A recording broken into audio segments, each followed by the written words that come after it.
Hello everyone, সবাই কেমন আছে? আশা করি সবাই খুব ভালো আছেন। আমাদের নিউ মিনি ব্লগে তোমাদের সবাইকে ওয়েলকাম। সো ভিডিওটা অনেকটাই পুরনো হয়ে গেছে, তবুও তো শেয়ার তোমাকে করতে হবে। সো এই ভিডিওটা ছিল চেন্নাই থেকে ফেরার পথে। তো চেন্নাই থেকে 4:30টার সময় আমরা ট্রেন ধরেছিলাম। তো ট্রেনটা ধরেছি, কিন্তু আমাদের সিট তো আগে পিছিয়ে যাওয়ার সময় পড়েছিল, এবার আসার সময় সেমই হয়েছে। তো যাই হোক, সিটটা দেখে আমরা এখন যাচ্ছি কাকিমার কাছে, কেন কাকিমার কাছে গিয়ে একটু বসবো, তারপরে আবার এই ব্যাকে আসতে হবে। তার কারণ কি, সিটগুলো এখনও চেকিং হয়নি, নাহলে তো টিটি মামারা আবার ফাইন করবে। সো তার জন্য দেখো ভেতর দিয়ে যাচ্ছি। তারপরে আবার একটু ঘুরে করে চলে আসলাম নিজের সিটে বসে বাইরের মনোরম দৃশ্য দেখতে। তো আমার ভীষণ ভালো লাগে, সত্যি কথা বলতে কি জানো তো, জানলার সাইডটা আমার একদম এতটাই প্রিয় কি বলবো। সো যাই হোক, এটা হচ্ছে পরের দিন সকালের ভিডিও। তো জানলার সাইডে বসে বাইরের প্রাকৃতিক সৌন্দর্য দেখতে কার না ভালো লাগে বলো তো? আমার মতো কে ভালোবাসে জানলার সাইডে বসে প্রাকৃতিক দৃশ্য দেখতে? অবশ্যই কিন্তু কমেন্টে জানাতে ভুলো না। সো তার থেকে বড় কথা তো দেখো, শুধু যতই যাচ্ছে তত পাহাড় দেখে যেন শেষ হচ্ছে না। আমার তো পাহাড় দেখতে খুব ভালো লাগে। সো যাই হোক, বলতে চলে আসলাম তো পুরী স্টেশনে। আর এখন বাজে দুপুরও বলবো না, বিকেল বলবো বুঝতে পারছি না, 4:45 না, সরি 4:45 হয়ে গেছিলো নামতে ট্রেনটা একটু লেট ছিল। সো আমরা এখন এখান থেকে চলে যাব। কাকিমার জন্য আগে থাকার ব্যবস্থা করতে হবে, যেহেতু এখানে 7 ঘন্টা পরে আমাদের ট্রেন হচ্ছে পুরী থেকে। সো এর জন্য দেখো ওয়েটিং রুমে কাকিমাকে সুন্দরভাবে রেখে টেকে আমরা আবার একটু বাইরের দিকে আসলাম। তো এখান থেকে ভাবলাম যে পুরীর সমুদ্র যখন চলেই এসেছি, তো পুরীর সমুদ্রটা একটু ঘুরেই যাই। একদিকে টেনশনও হচ্ছিলো, যেহেতু কাকিমার শরীরটা একটু বেশি খারাপ ছিল। তো তাও একটু আসলাম। তো কাকিমার ভাগ্নি ছিল, সে বললো যে যাও দিদি ঘুরে আসা, অসুবিধা নেই। তো তাই একটুখানি বেরিয়ে, খুব একটা বেশিটা দূরত্ব নেই দেখে আসলাম একটুখানি। তো কি বলবো, আমি যে সমুদ্র ঘুরতে কী যে বলে, সমুদ্র বলেন, আমি সত্যি কথা বলতে জানো তো, আমি ঘুরতে ভীষণ ভালোবাসি।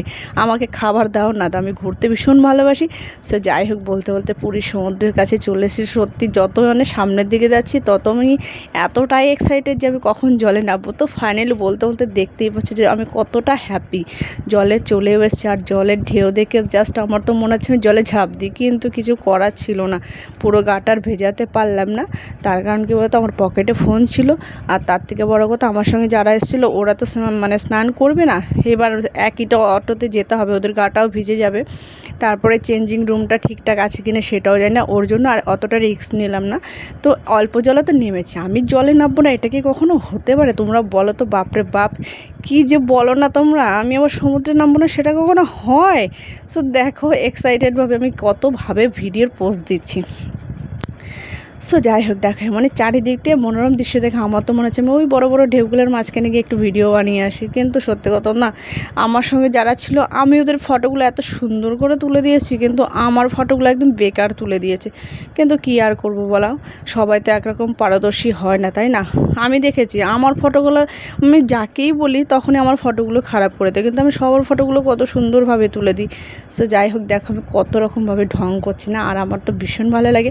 আর এই ড্রেসটা পরে আমাকে কেমন লাগছে অবশ্যই কিন্তু কমেন্টে জানাতে ভুলো না। জানি অনেকে বাজে কমেন্ট করবে, কিন্তু কিছু করার নেই।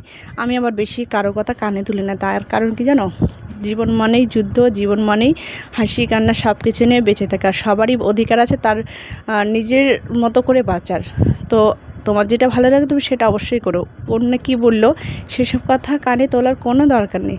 সো যাই হোক, পেছনে আর কিছু বলছি না, এবার সামনের দিকে দেখো। এবার জুতো হাতে নিয়ে, লাল বালি না, পা এগোতেই পারছি না, তো আমি জুতো হাতে নিয়ে হাঁটছি।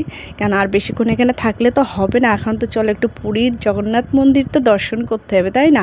এতটা কাছে এসেছি, আর জগন্নাথের দর্শন পাবো না, সেটা কি হতে পারে? কিন্তু বলে না, ভাগ্যে যদি থাকে কেউ কখনো সেটা আটকাতে পারে না।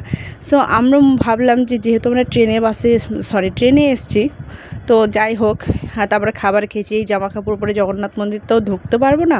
তো আমরা ভেবেছিলাম যে বাইরে থেকে দর্শন করব। কিন্তু ওই যে বললাম, ভাগ্যে যদি থাকে কেউ আটকাতে পারে না।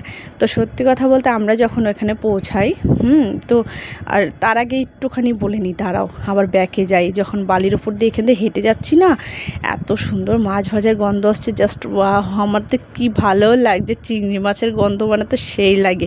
চিংড়ি মাছ আমার অনেক ফেভারিট হচ্ছে। তো উপরে চলে আসলাম, আর এখান থেকে দাঁড়িয়ে ভাবছি একটু যদি গন্ধ খেতে পারতাম।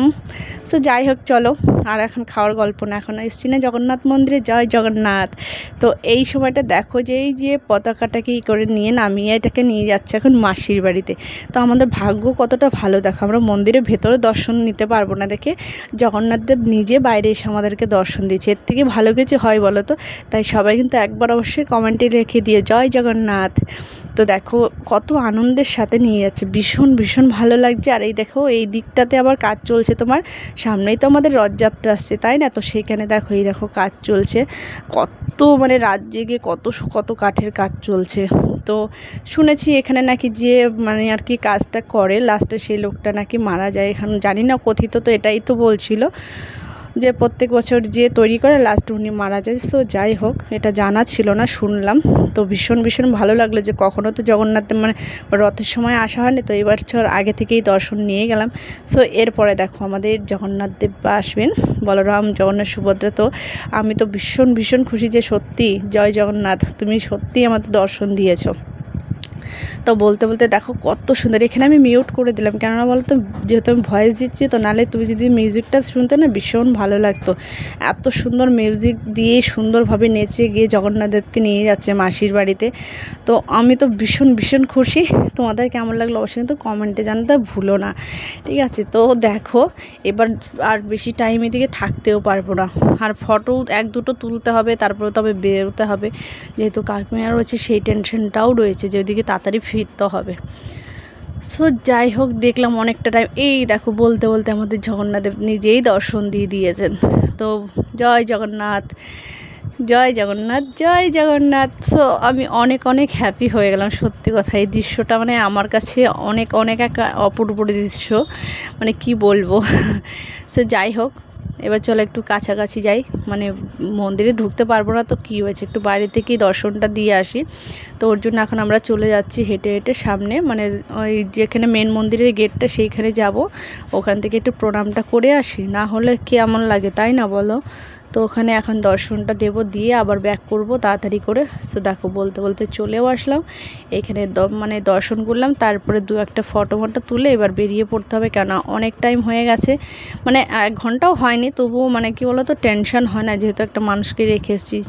সো যাই হোক, চলো এখন ব্যাক করে যাওয়া যাক। দেখে টেকে নিলাম, খুব ভালো লাগলো, অল্প সময় যে এত ভালোভাবে ঘুরে নেব মানে সত্যি কথা কল্পনার বাইরে। তো দেখো আমি আবার কত রঙ্গভঙ্গ করে দিয়েছি, জয় জগন্নাথ বলতে বলতে যাচ্ছি। তাহলে দেখো এইদিকে পুলিশ যেহেতু আবার ব্যাক করে যে আসবে জগন্নাথ, তার জন্য এখানে পুলিশগুলো দাঁড়িয়েছে। সো যাই হোক, বলতে বলতে আমাদের টাইম হয়ে গেছে, এখন আমরা স্টেশনের উদ্দেশ্যে বেরিয়ে পড়লাম। আর এখান থেকে খাবার প্যাক করে নেওয়া হয়েছে। তো এখন দেখো এখন বাজে কটা 9:25, মানে 10:10 ট্রেন ছাড়বে। তোর জন্য এখন আমরা যাচ্ছি ধীরে ধীরে। আর ট্রেনটা মানে স্টেশনটা এরকম না, মানে অনেকটাই উঁচু হচ্ছে ট্রেনটা দেখে প্ল্যাটফর্ম। আর এদের কাকিমা হাঁটতে পারবে না দেখে এখান থেকে গাড়ি করা হলো, তো কাকিমা আর আমরা গাড়ি করেই যাচ্ছি। আর ট্রেনটা তো অনেকটাই উঁচুতে। সো যাই হোক, বলতে বলতে আমরা এখন ট্রেনে বসে পড়লাম। এখন তো আমাদের খাওয়া দাওয়ার পর্ব, যা খাওয়া দাওয়া কমপ্লিট করে এটা হচ্ছে পরের দিন সকালের ভিডিও। এবার আমাদের তো বাড়ি পৌঁছাবার নামার কথা ছিল ভোর 5:30টার সময়, আর ট্রেন অনেক লেটে চলছে, লেট করতে করতে তো মানে অনেকটাই লেট করে নিয়েছে। তো দেখো আমি এবার সকালবেলা দেখো এত ঘুমিয়েছি, চোখ মুখ ফুলে গেছে। তো আলাদা জায়গায় সিট পড়েছিল, তো ওখানে গিয়ে বসেছিলাম। তারপরে সকালবেলা উঠে চলে আসলাম, সবাই এক জায়গায় বসেছি। আর আমার ভিডিও নিয়ে একটু হাসি কমেডি চলে। আর যে দেখো এরা চাদর গায়ে দিয়ে, মানে এদের এত ঠান্ডা লেগে গেছে যেটা বাবা মেয়ে দুজনে মিলে চাদর গায়ে দিয়ে বসে আছে। আর আমরা টাইম গুনছি যে কখন আমরা নামবো, এই করতে করতে অনেক লেট হয়ে গেল ট্রেনটা। মানে যেখানে 5:30টার কথা সেখানে 8:30টা হয়ে গেছে, তাও পৌঁছাতে পারিনি। এদিকে কাকিমার বড় মেয়ে সেই ভোরবেলা থেকে এসে দাঁড়িয়ে আছে নেওয়ার জন্য। তো এদিকে দেখো আমরা গেটে দাঁড়িয়ে ওয়েট করছি যে কখন সাঁতরাগাছি পৌঁছাবে। আর ট্রেনের দৃশ্যটা কিন্তু সেই লেভেলের ছিল তাই না, দুদিকে আর মিডিল পয়েন্টে আমরা। সো যাই হোক, বলতে বলতে সাঁতরাগাছিতে ফাইনালি পৌঁছে গেছি। তো এখান থেকে কাকিমাকে দিয়ে আমরা এখন বেরিয়ে পড়লাম হাওড়ার উদ্দেশ্যে। তো মানে যে নিয়ে এসছে সে তো অনেক ভুলভাবে ঘুরিয়ে টুরিয়ে নিয়ে আসলো। সো যাই হোক, দেখো ওই যে হাওড়া ব্রিজ আমাদের ফাইনালি মনে হচ্ছে নিজের দেশে ফিরলাম। তো ভিডিওটা কেমন লাগলো অবশ্যই কমেন্টে জানিয়ে, দেখাবে নেক্সট ভিডিও।